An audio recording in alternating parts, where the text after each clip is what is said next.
They're asking what they could do to increase the odds of a project like this coming in on time and on budget, right? That's always the concern. Yeah, I agree. I think that it starts up front with thoroughly understanding what the requirements are and what you're hoping to achieve. So don't skip that phase, right? Invest time in thoroughly analyzing and documenting the requirements for your organization. So when you come back later and somebody says, wait, the system doesn't do this, or I wanted it to do that, you've gotten everybody's input, you've documented it, and you've got everyone's buy-in. So engage the stakeholders, engage the end users, any subject matter experts along the way, and translate that into some functional and non-functional requirements. What you don't want to have happen is scope creep down the road. So you didn't get somebody's input early in the process, it comes in later and throws your whole timeline off.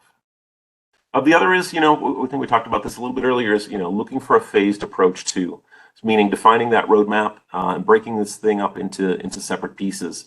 And I think earlier when I talked about, implementations in different phases that could take weeks to months, those are the kind of phases that we're talking about there.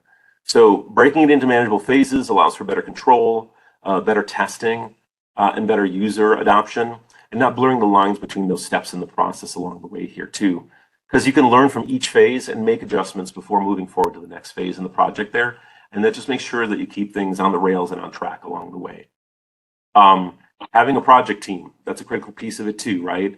Having a dedicated project team across different groups of stakeholders there, making sure they understand their role, making sure there's effective communication through them, and making sure that there's effective project governance from end to end there.